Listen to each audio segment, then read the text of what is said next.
आज मैं पुनः अपने चैनल में KRS टू वर्ल्ड में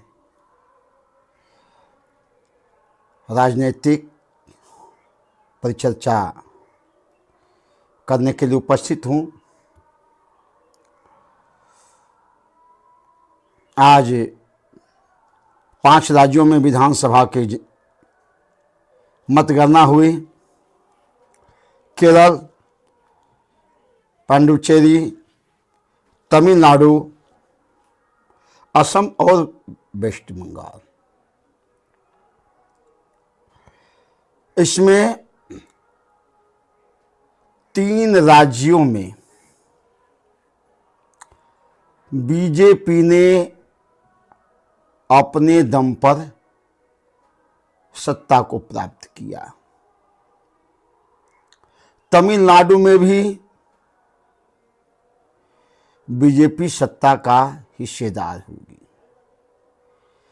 यानी गंगोत्री से लेकर के गंगा सागर तक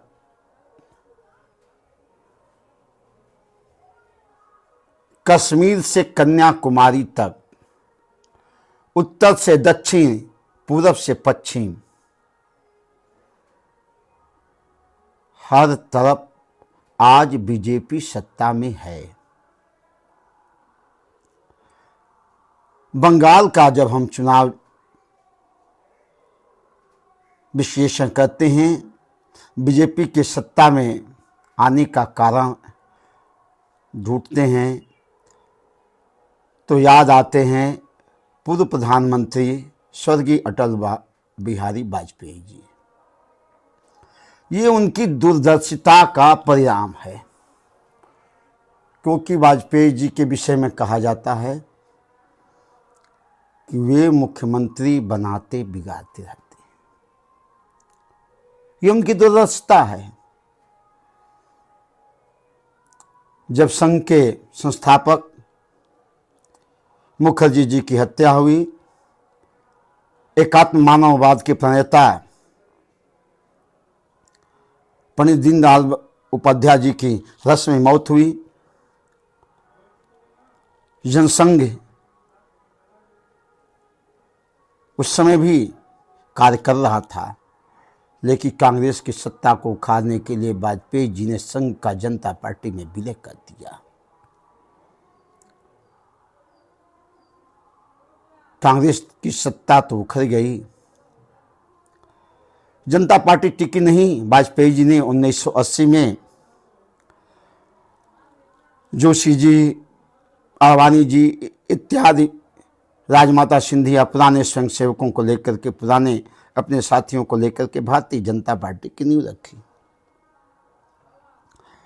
इसके बाद भारतीय जनता पार्टी ने पूरे देश में चुनाव लड़ा। लोकसभा में स्थिति अच्छी नहीं थी, लेकिन राज्य स्तरीय यानी विधानसभाओं में पार्टी की स्थिति लगातार बढ़ती गई।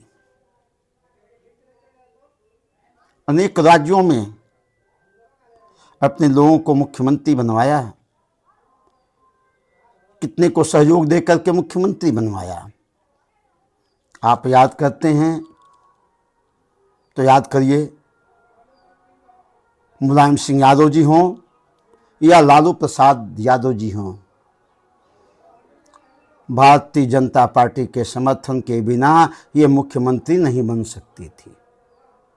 लेकिन मुख्यमंत्री बनने के बाद भी इन्होंने बीजेपी के साथ दगा किया। सिद्धांतों के अनुसार आडवाणी जी को गिरफ्तार किया, गठबंधन टूट गया। अनेक राज्यों में बीजेपी की सरकारें बनी बिगड़ी, लेकिन मैं मुख्य बात पर आता हूं।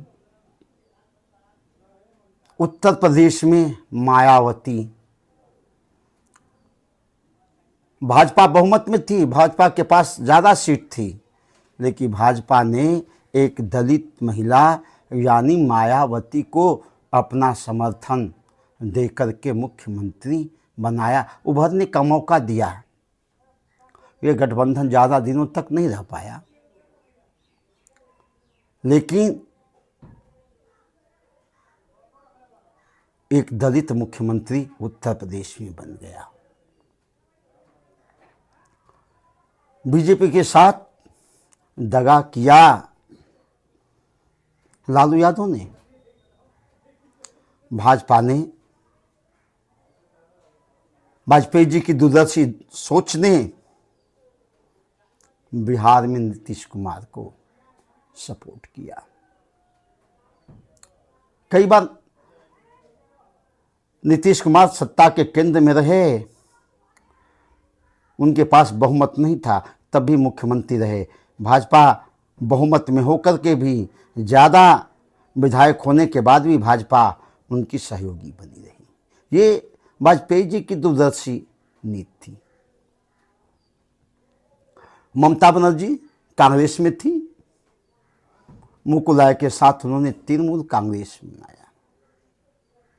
भाजपा चाहती थी कि लेफ्ट या वामपंथी दलों का बंगाल से सफाया हो जाए, लेकिन भाजपा ये काम करने में सक्षम नहीं थी, क्योंकि भाजपा के पास वही संघ के लाठी डंडे वाली नीति थी और लेफ्ट पार्टियों के साथ गोली बारूद, गाली गलौज, मारपीट, तमाम संसाधन थे। भाजपा उनसे नहीं लड़ सकती थी। भाजपा ने बंगाल में दीदी को, ममता बनर्जी को समर्थन किया। यही नहीं, दीदी को एनडीए ने रेल मंत्री भी बनाया। बाद में दीदी ने एनडीए का साथ छोड़ दिया, फिर भी भाजपा और संघ ने अपने कई कार्यक्रमों में दीदी को आमंत्रित किया। बंगाल फतह का मूल कारण ये वाजपेयी की दूरदर्शी सोच थी, क्योंकि ममता नहीं होती तो बंगाल से लेफ्ट नहीं हटता। लेफ्ट भी गया और आज ममता जी भी बंगाल से विदा हो गई। नीतीश कुमार कौन पूछ रहा है? मायावती जी, वो कौन पूछ रहा है? ये वाजपेयी जी की नीति थी। इन लोगों को प्रश्रय दिया, लेकिन इन लोगों ने, जिस पार्टी ने इन्हें यहाँ तक पहुँचाया, उसी पार्टी को उन्होंने कच्चा दिया। और उसका परिणाम क्या हुआ? ममता ने वहाँ जाने के बाद समझा हमें वोट कैसे लेना है, बांग्लादेशियों का घुसपैठ कराया, बांग्लादेशियों को सपोर्ट किया, बंगाली मानुष का नारा दिया। यही नहीं, बाहरी लोगों को वोटर बनाया, जिसके कारण एसआईआर लाना पड़ा। कभी 90 लाख तक वोटर कट गए, उसका उत्तर नहीं दे पाई। कोई ये नहीं आकर के कह पाया कि नहीं मैं वोटर हूं, मेरा वोट कटा, क्योंकि वो अवैध था। मतदान हुआ, सही वोटर थे, केंद्रीय बल लगा। ये बात कांग्रेस के नेता अधीर रंजन चौधरी जी भी कह रहे हैं कि वोट प्रतिशत बढ़ने का एक ही कारण है कि बंगाल में केंद्रीय बल और केंद्रीय कर्मचारियों का चुनाव में लगना। लोग डर से मुक्त हो गए। जो घर में कैद थे वो घर से बाहर निकले, खुलकर के वोट दिया। जो जिसके समर्थन में था वोट दिया, बढ़िया से वोट दिया। लोगों का गुस्सा बाहर आया और आज बंगाल में सत्ता परिवर्तन हो गया। बीजेपी बहुत ही बहुमत के साथ वहां सत्ता बना रही है। और असम में तो हैट्रिक पूरा कर लिया। पांडुचेरी में भी। केरल जहां बीजेपी थी नहीं, वहां भी सुन रहे हैं, देख रहे हैं 2 सीटें आ रही है। डीएमके तमिलनाडु से साफ हो गई स्टालिन की पार्टी ने, क्योंकि हिंदू संस्कृति का, सनातन संस्कृति का अपमान किया था उसने। सत्ता गई। विजय थलपति एआईडीएम की आगे चल रही है। हो सकता है कि दोनों का गठबंधन हो। कुल मिलाकर के आज ये कहना पड़ेगा। और ये नरेंद्र मोदी जी जो कहा जाता है मोदी है तो मुमकिन है, मोदी जी भी वाजपेयी जी की ही देन है। वाजपेयी जी ने ही इन्हें गुजरात में मुख्यमंत्री पद पर बैठाया, क्योंकि ये तो संगठन में थे, संगठन के व्यक्ति थे। राजनीति में कभी लड़े नहीं, कभी चुनाव नहीं लड़े। फिर वाजपेयी जी की दूरदर्शी नीति ने इन्हें गुजरात का मुख्यमंत्री बनाया।